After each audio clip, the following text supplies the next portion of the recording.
La flèche de Notre-Dame et sa charpente en rénovation. Notre-Dame-d'Ève, une église construite au XIIe siècle et classée monument historique depuis 1985. À 14 mètres de hauteur, couvreurs et charpentiers spécialisés redonnent une nouvelle jeunesse à l'emblème du village. Entretenir le patrimoine demande un savoir-faire particulier. Ah, c'est plus compliqué qu'un autre bâtiment, plus simple, si vous voulez, comme une maison traditionnelle. Ça n'a strictement rien à voir. Déjà, c'est beaucoup plus haut. Et puis, on fait des ouvrages qui ne sont pas habituels. Il faut respecter à la fois les assemblages traditionnels. Il faut respecter également la nature du bois et de l'édifice. Il faut savoir respecter également le budget qui est généralement serré pour des petits villages comme celui-là. Et c'est là que ça coince. Les travaux coûtent cher, près de 600 000 € au total.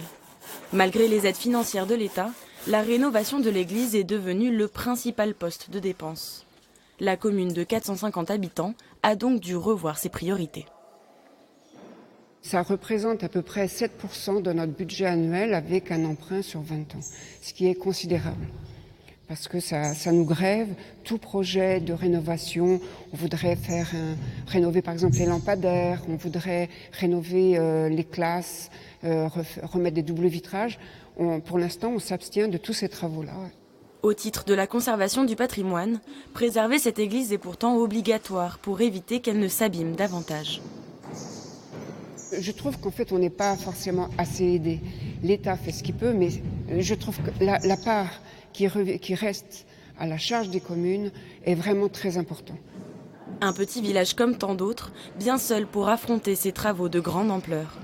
Notre-Dame-d'Ève espère elle aussi profiter d'un élan de solidarité, comme une fameuse Autre-Dame.